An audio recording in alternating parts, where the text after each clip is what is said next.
So on my website, eliteari.com, you can suggest short anime for me to watch, and every 2 weeks I select a new one that I'm gonna watch. And this time, Girls Last Tour got selected. And it is fantastic. I am definitely giving this a 5 out of 5. In case you don't know anything about the show, it's a very easy show to summarize, which is that it's basically a show following 2 girls as they travel around a post-apocalyptic city. And that is the whole show. Impressively so, where you would expect there'd be more stuff happening or they'd interact with more characters or anything, but for the overwhelming majority of the show, it is literally just following these 2 girls as they go about their life in this post-apocalyptic city. And it is absolutely fantastic, and I have a lot to talk about. So, firstly, we can talk about the premise of the show. It is basically just an empty world with no other characters. It's just these 2 humans, and you walk around and it's like a barren post-apocalyptic city that's everything's destroyed and it's like a post-war world and everything.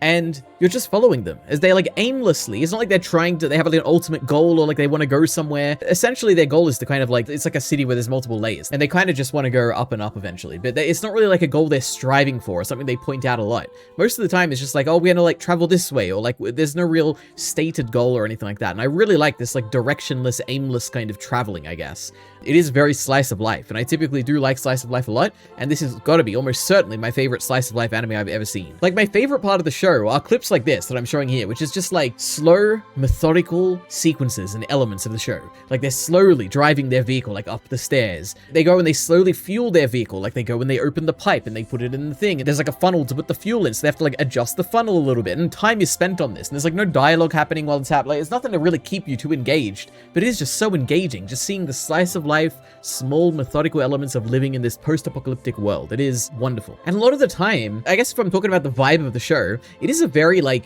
quiet kind of vibe, where a lot of the time it is just like vehicles traveling and the girls walking and they're not talking.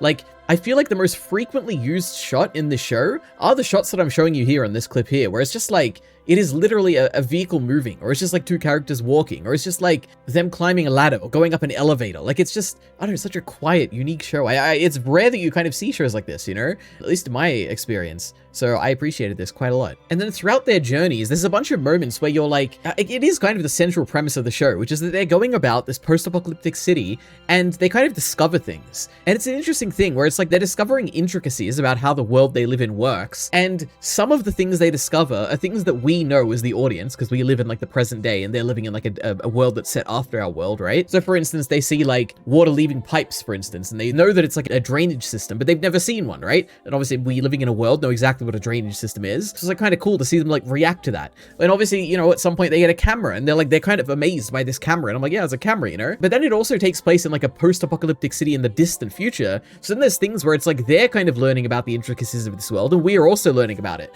Like, for instance, they go to this level and there's a bunch of these white statues that have been erected everywhere. And it's like, what is this? Like, what does this mean? And we're like kind of like learning what it is as they go through their journey, learning about what it is too in that world. And it's like, oh, cool. Like, initially you see it and you're like, oh, is it meant to look like a creature, or is it just like a pole that like has another purpose that kind of looks like a creature? And as time goes on, you see more and more of them, and then you realize that, oh my god, they have like different things on their heads. Like, does that mean something? And then you go to this glowing building and you realize it's like a building filled with 1 million of them. And then you head deeper and deeper inside and you find out that there's like an artificial lake with like a statue of one of these things with hair, and it's like, oh my god, these things are like worshipped as deities or something. It's like, wow, like this world had this thing that they worship, and essentially you're on the journey as these 2 characters are kind of discovering things about this world. And some of the things you're aware of, like cameras, and some of the things you certainly aren't, like these creatures here. And it's just so cool. Another one is here where they're traveling through this like this place with giant lockers. When you see it, you're like, oh, this reminds me of like a war memorial or something. And then eventually you find out that it is like a memorial for soldiers, and they like kind of left their items there before they went to war, knowing that they're not going to come back. And it's like all the things that you want to remember them by. And it's so cool. It just visually like looks really cool too, with this monolithic structure of these lockers, you know? And then finally, there's like, there's like a bunch more examples, but I just chose like a few. There's this facility they go to where it's like managed by only 2 robots that remain. One of them is like a construction, destruction, like a planning kind of robot that does like construction and hard labor and all that. And then you have like this robot that's like a caretaker of the place, like this little one here, who his whole sole job at the moment is to like look after this fish, like the sole remaining fish in this place that used to like breed fish for food, right? It's so cute. And it's just like, what a cool setting. Like, a little bit of the joy of this show is kind of just experiencing these new locations and slowly piecing together like what's going on here. And then another cool thing about the show, which is like kind of tied to this, is just the fact that it's like ever changing in its setting. because it is just two girls who are traveling, right? So I have like a bunch of examples here. One is that the show actually opens with them inside this dark place, and they're just in a vehicle and they're traveling, and it's like one of those like dark indoor factory settings. It's like, oh my goodness, how cool. Then they go outside and they're in this like urban, like extreme, like megalopolis city kind of landscape, and there's like giant caverns in the city from like the post-war world, and it's like, oh my goodness, this is so cool. They go to that church that I talked about before, which has this artificial lake where the water is made of plastic and the plants are made of plastic, and there's this giant, like, this worshipped creature that has like hair etched into its design. It's like, what a cool setting this is. Then there's like an empty concrete apartment that they live in for a little bit. And then there's like the aquarium, which is where that like robot that I was talking about that manages the fish lives. And then there's like this field that they traverse where it's like just a field of wind turbines, which have been left after the war, right? Like there's no humans to manage them. They just exist there perpetually, right? Without the need for human intervention, which is a cool thing as well in the show, which is that it shows that like things that have been set by humans like hundreds or thousands or millions of years ago can like remain to this day if they don't require human intervention, right? Like the things that are created by humans are a byproduct of life, but they might not necessarily be life themselves, but they also might represent life in the way that they still exist beyond like the deaths of humans or whatever. It's just kind of, it's interesting and cool. So the world is really cool, which is what you'd hope it would be for a show with this premise of just traveling the world, right? And it is. But I did say before that it is only 2 people in the show, but that's actually not true because there are a few other people. And when I say a few, I mean like 3 other people basically. And my concern going into this was that I started the first episode and I watched like half of it. I'm like, man, I'm really enjoying these 2 girls just traveling around. I hope there's like, I don't know, I hope there's no drama, and I hope there's no like other characters that we have to like deal with or have confrontations with. And the show never really has that at all. The only time when other characters show up are kind of to like exemplify a theme of the episode, or kind of just like, I don't know, they're just tangential. Like they show up, they disappear like at the end of the episode, they don't come back or anything like that. It is truly like slice of life. It's like a video game at times where it's like you have like a journey where you meet someone on the journey and then they leave on the journey, you just never see them again. It's just like this brief period of time. So there's 3 of them. Well, there's a few of them. The first one is this like, well, I don't have a picture of him, but there's a guy who is making a makeshift bridge because he wants to cross somewhere, and then they like journey with him for a little bit and they go up an elevator, and then when they get to the top of the elevator, they go their separate ways. And he gives them a camera, and that's like the lasting impression that he left on them, right? Then we meet this lady who's basically just trying to make a plane so that she can fly out of the city. I think it's most, if not all of the episode is just with her. We're spending time with her as she tries to build the plane, and we help her out a bit. Then we have the episode with the robots that I was saying, and it's like, okay, the main robot, like the little one that can talk, that's a kind of like a character. It's not a human, but you know, it's a character. And then right at the end, in the final like 2 or 3 episodes, we meet this little creature, like a little cat-like thing is what they call it, but they call it cut because they don't really know what a cat is. And like, is it a cat? I have no idea, but the thing itself is calling itself a cut, so let's call it a cut instead of a cat. You know, it's funny. But that's like a little pet that we have for like right at the end. It's like, oh, what a cool thing where we barely have any other characters, and every now and then a little like other character joins our story for a bit and just like goes in their own journey afterwards. So how beautiful. But I guess more about this actual structuring of episodes, or like the way the show plays out. It has a really cool structure, which is that every episode is split into individual smaller themes. And the themes like come up on screen. Like for instance, you'll start the episode, and at the beginning of the episode, it'll have like a little text, and it'll say like bath is the first one. And like that beginning segment is going to be about a bath and like what it means to like bathe or whatever and be clean. And sometimes the theme is like a very direct, like actual theme where the story is trying to touch it and make you feel something about the theme or like learn something about the theme. And other times it's just like literally what's happening, like the bath, for instance. But here's like an image of one of them. But yeah, like I have a few examples here. One of them is bath, and they take a bath in that segment, if you can believe it. One is called life, and it's like a segment about like what it means to be alive, and that's like the segment with the robots and everything, and it's just fantastic, and we'll definitely talk about that more when we get to my favorite moments. There's a segment called wavelength, and that's all about like waves and how there's like light and sound, and everything has a rhythm, and even the sun has like a rhythm. And then when they finally make it out of the dark like place that they were in, and they see the sun, and they hear this sad music, and all of this is tying into the idea of like wavelengths and rhythm and how they influence how you feel. And it's like, oh my goodness, what a perfect like moment. So that's like an example. And there's like one called train, where they're on a train and they're like talking about relativity and stuff like that, but like they don't really understand the concept of relativity. But like one of the characters, Cheeto, she's trying to explain like her intuition of like what she thinks is happening and the relativity of time and everything. And this is all while they're on a train. It's like a cool like simple setting, and it's not like a typical train. It's like a weird like post-apocalyptic train where there's like a park bench inside the train and like no other seats. I don't know. Like, I really, really like the segmented, like, themed nature of the episodes. I think it's really cool. It also makes the episodes feel, like, really well paced, where it's like, you explore a theme, you don't, like, dwell on it for too long, but you dwell on it long enough that it feels, like, significant by the end point, basically. But when it comes to these themes, you would think that it's, like, trying to teach you a lesson or something. For instance, there's, like, the whole episode I talked about life. It's trying to, like, explore the idea of, like, what is alive? Like, are these robots alive? Like, is this button alive because it represents, like, someone who had passed on previously? Like, stuff like that. And I don't think I ever learned anything from this show. show. It's not like, oh, this theme like made me consider. Oh, actually, there were certain moments, I guess, where it did, and I think we'll talk about that. But for the most part, it's not like I took a theme and I was like, oh man, what a deep theme that I think I really learned something from. That's definitely not the case, especially for the explicit themes that are like the segments of the episode, like with the titles and everything. But the show is interesting in that it does feel profound, where there's certain moments in the story where I'm like, I just sit there and I'm like, man, this feels deep, man. There's no like reason I can explain for what makes it feel deep or any deep lesson that I really took from it. It's just, it feels like a profound moment. And I have like a list of them in case you've seen the show and you're like, oh yeah, what moments is he talking about? There's the scene with the music in the rain where they're just sitting there. There's rain falling from the sky and they put like objects around everywhere and there's like water hitting the objects and it makes music or whatever. And it's like a very profound moment where they're just sitting there listening to the music. I'm like, man, this is crazy profound, you know? There's the robot death scene that I've touched on that we're definitely going to talk about more, which I thought was very profound. There's like the red sunset moment, which I explained before as well, which is like, it feels like a profound moment when I'm sitting there watching. I'm like, man, I feel like I'm seeing something here, you know, important. There's the moment where they accidentally set the city on fire by shooting a giant like weapon from one of these deceased robots. And they're just sitting there kind of taking in the destruction that they've caused. And Yuri is like not really taking in the fact that she did this, and even when she does take it in, she like doesn't really care that much, and it's like, well, it's just profound. It's probably the right word for it, you know? I guess another way to say it is that it feels like a intelligently written story, and not in terms of like intelligent, like, oh, what a crazy intricate plot or anything like that, but it's like you get to certain moments and it feels like the episode is like set it up so that this moment like perfectly lands and like feels deep or something like that, you know? Yeah, this episode with the sun and the sunset and this moment where you just stare at the sun as the two characters are crying because of like the music and the sun and the rhythm and all that.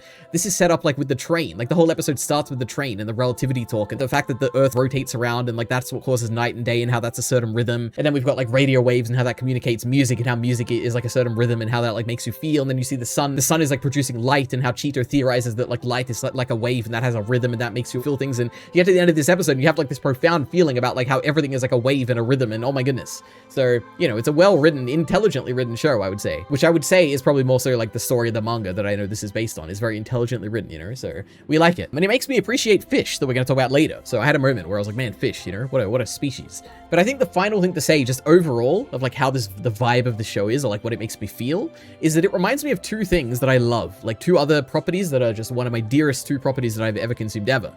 One of them is Heavenly Delusion, which is a very similar thing of like, that is a show where it's a lot more action and it's a lot more plot and it's a lot more mystery. So it's very different from the show in terms of actual execution. But the general idea of that show is very similar to this, where it's like two characters who are kind of exploring a post-apocalyptic setting and it's mostly slice of life with a lot of other like action and stuff mixed in, you know? And I really love that. And this gave me vibes of that. So that is ultimate praise for the show that I love it so much. And the other thing it reminded me of a little bit is the video game Stray, which you're a little cat and you're going around this like city that feels a little post-apocalyptic, but what it actually is like this underground city which is populated by robots essentially. And it's just like the point of that game is like you go and you walk around the city and you kind of understand it better. And that's like the whole premise of the game. And it's one of my favorite games of all time. I love Stray. So essentially this show kind of fits into this category of media, which is like exploratory, kind of slice of life, a bit dark feeling as well. Like the tone of the show is quite dark. Like it's a quiet, somber kind of tone. And all of these three things kind of fit into this and I love it. Like to be honest, you know, it's been a while since I've seen Heavenly Delusion and that has certain other things going for it as well. But Heavenly Delusion is comfortably in my top 5, if not my top 3 anime of all time. This might be up there too. I'll have to probably shuffle my top 5 anime to see if this is like worthy of putting in there because I really, really like this a lot.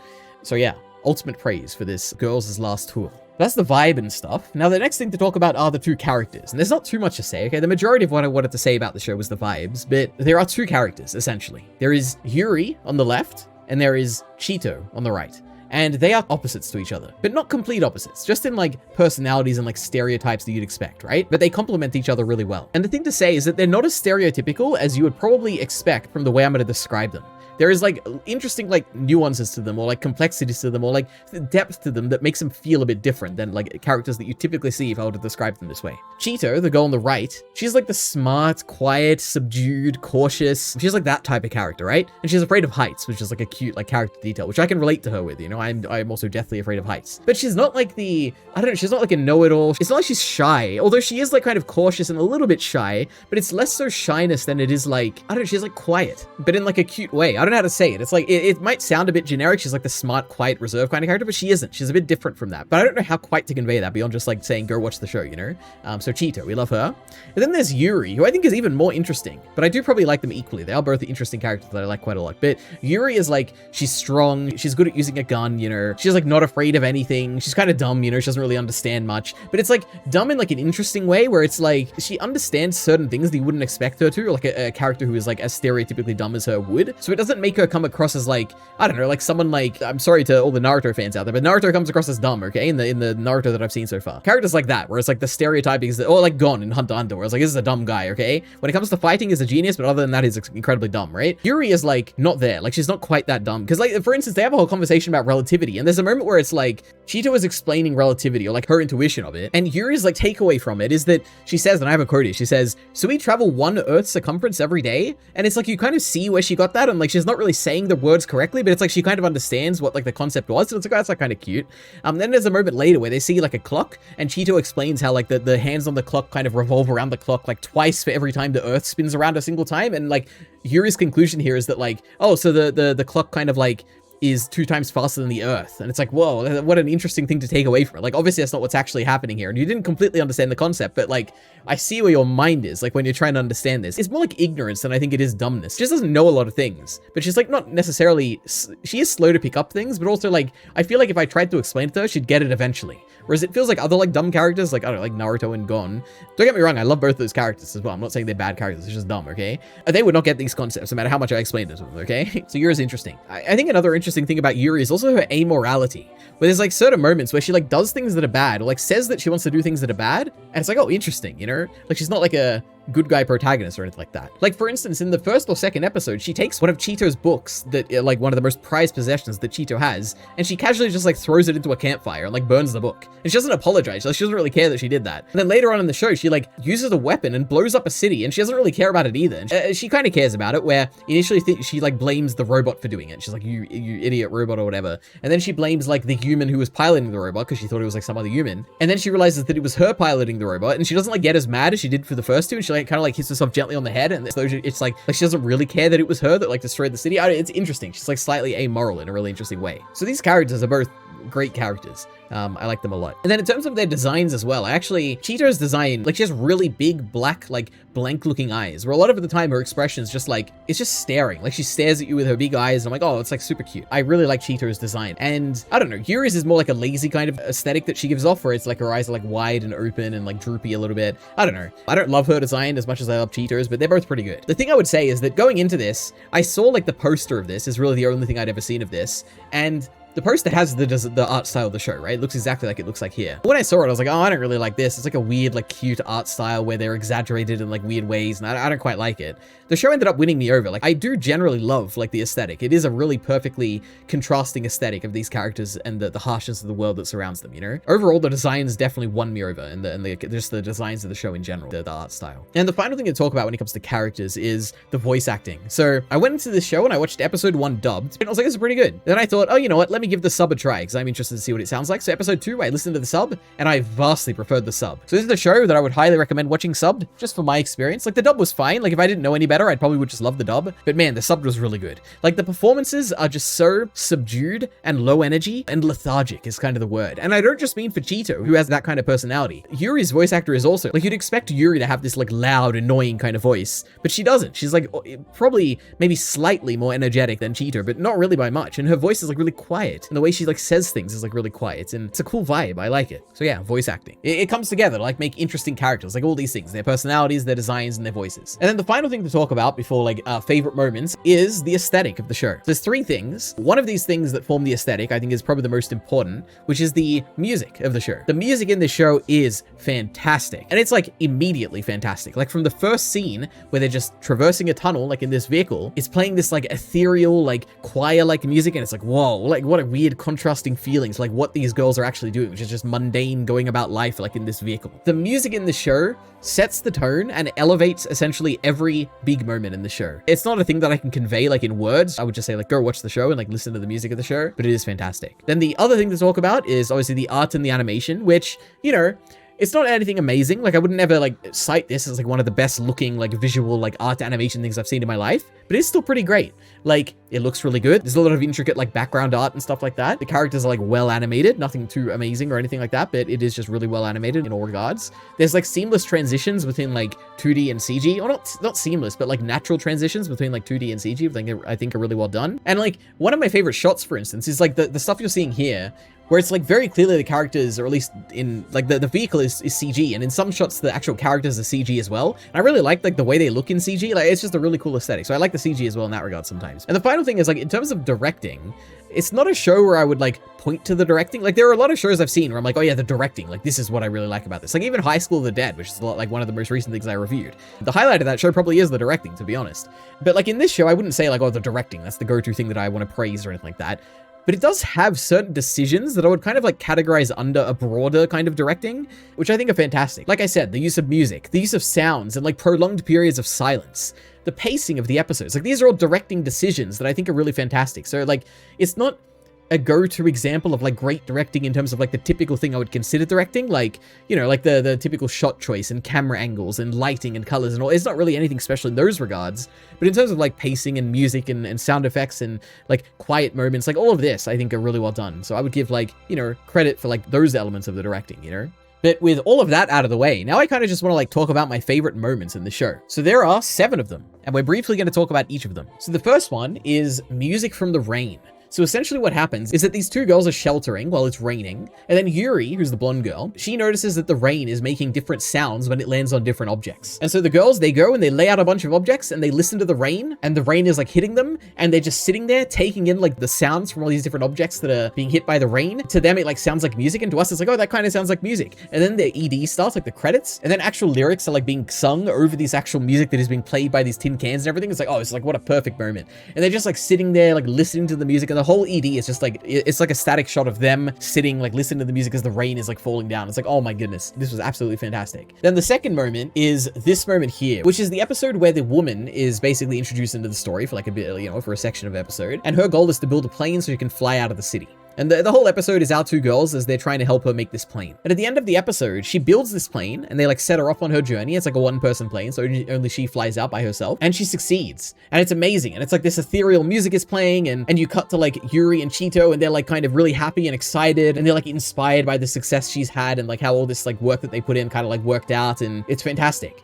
And then the plane wing breaks and she crashes down. And it's such a crushing feeling of like, man, like they put so much effort in, and she dedicated her life to this, and now she's just dying because of this, you know? Like, all of this happened, it seemed that everything was working, and then boom, the wing breaks off, the music cuts off, and then like Cheeto like falls down to her knees, and it's like such a sad, depressing moment. Like, personally, this moment in its own right is fantastic. It's like a depressing kind of like crushing moment. But then what happens afterwards is that actually she ejected herself with the parachute and she survives. And what happens is that this actual plane taking off, this story took place in like one of the upper levels of the city. So what happens is that now that she's kind of flew out of the city and the plane crashed outside of the city, she's falling with a parachute and she can't control where she lands, so she's fallen down all the way to the start, like all the way to the beginning of the city. And her takeaway, like the lady who's falling from the plane, is that she kind of feels relief in this moment, where she's like, she finally failed, so she doesn't kind of have to worry about whether it's going to succeed or not. It's like a thing that happened in the past to her. She can just kind of take in this moment of falling and just feel relief, or like it's done, you know?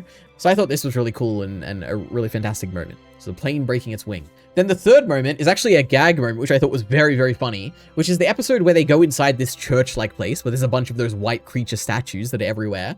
And they go inside and they find this fake pond that was created by people, like the plastic pond I mentioned before. And there's like a giant statue in the middle that's to represent this creature who has like hair, and it's like meant to represent God. And in the story, Cheeto was explaining how maybe for these people who lived to create this place, maybe to them, this place gives them comfort about what happens after death. And then Yuri takes that in, and I have a quote here of what she says. She says, "I felt way more at ease after I found you in the dark. So maybe Chi-sun is God?" And she's talking about Cheeto, obviously. We cut to like Cheeto from a low angle, and it like hands up like in this shot here, and she like kind of looks like the statue, and it's like, oh my goodness, look at this. She actually is kind of like that inspirational like figure of the afterlife. Oh my god, that's giving Yuri a reason to live, you know? Oh my god. But this was a very cute, funny moment, so I like that. Then we have probably my favorite episode of the show, my favorite moment in the show, which is saving the fish. So this entire episode is fantastic. So the premise of the episode, like I briefly touched on before, is that the 2 girls, they show up at this facility, and what they find there is this like giant robot that's like doing something and you have no idea what it's doing. And eventually you find out it's like a construction, destruction robot that kind of like goes and breaks down things and fixes things and essentially redistributes like the raw materials in the place so that it can like go and build what needs to be repaired or whatever. And then they go in and they see like this giant tank with a single fish inside. And it's like, whoa, interesting. It's like one fish in this giant fish tank. And then you meet this little robot who can speak. This, unlike the other one who's like a voiceless kind of giant, like lumbering kind of robot that walks around or whatever and can't speak and just tears stuff down or build stuff. You have like this little robot who can speak. And it says that it's the sole person who is in charge of this one remaining fish in this rundown food production facility. They used to have millions of fish, you know, now there's only one fish here. And just this concept is like super cute of like seeing this one fish and the fact that this robot has like a one dedicated task, which is to like look after this fish. I thought that was very cute.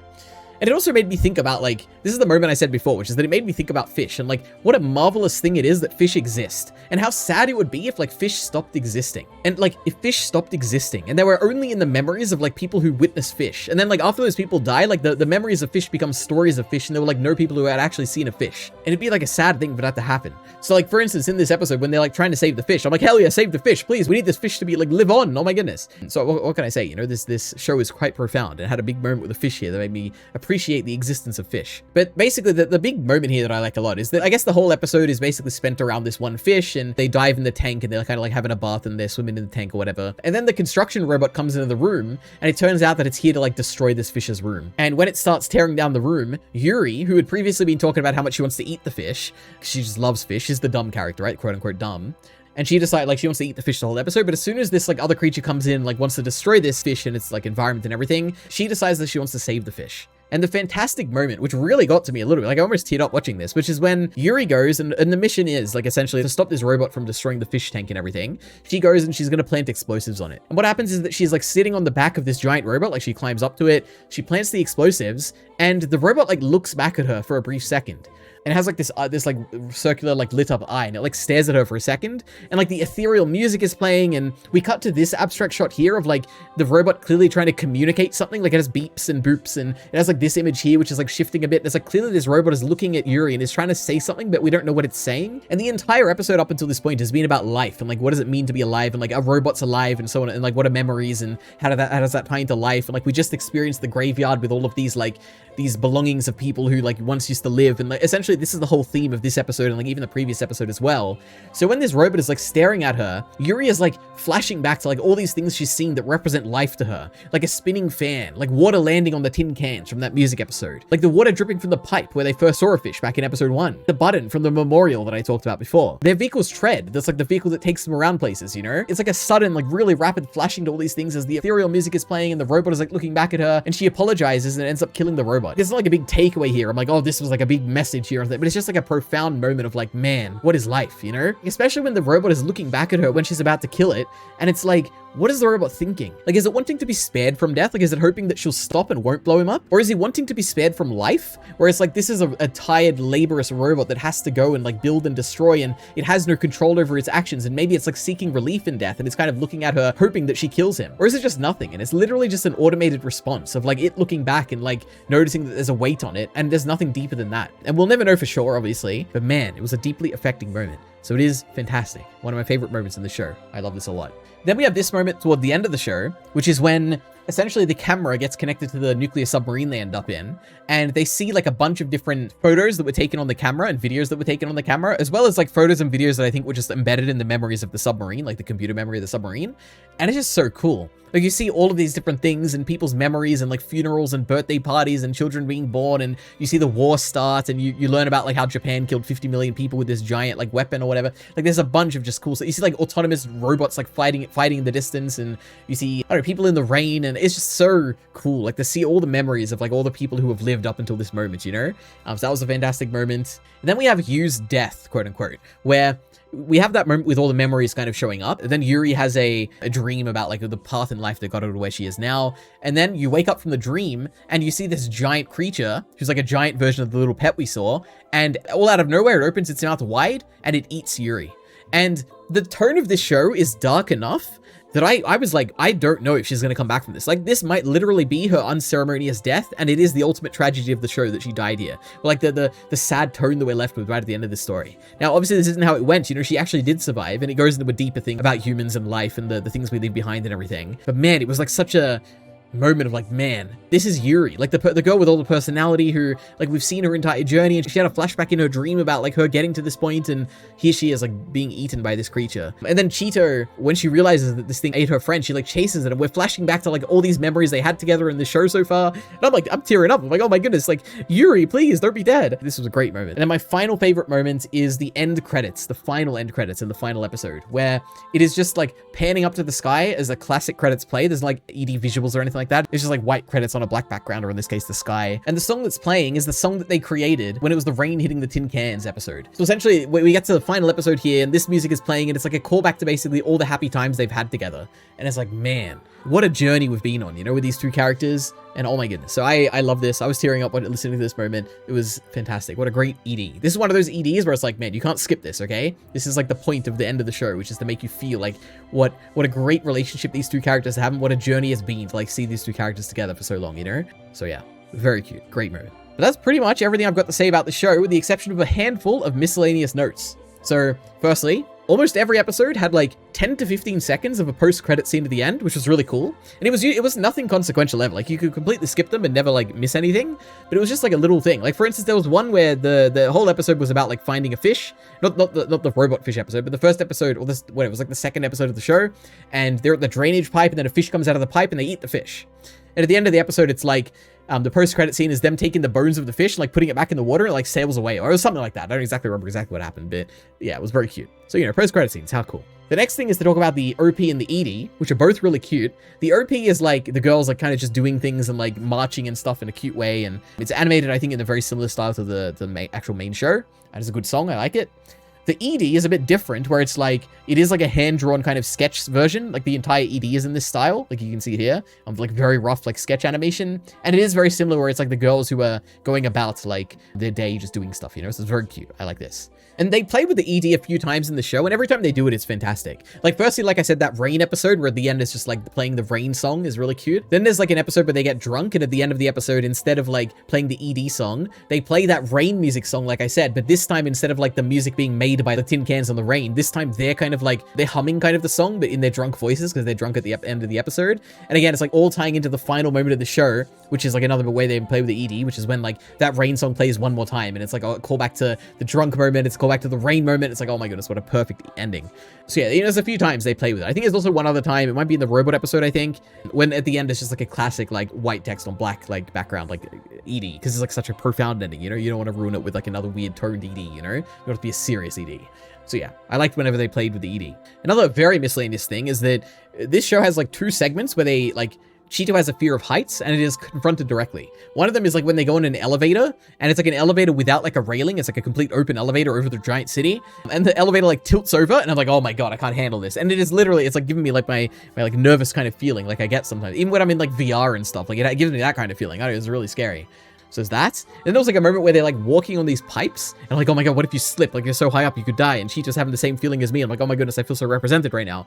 So yeah, good job of triggering my fear of heights. And then the final thing to say is, my goodness, I will certainly be reading the manga, okay? All I need is like time where I can actually sit down and consume this manga. But my understanding is, because what happened was that I watched the anime, then I went to the Wikipedia, and I didn't read too much actually. I wanted to see who the music composer was, because it was really fantastic. So I was like, oh, who were they? Like, what have they done before?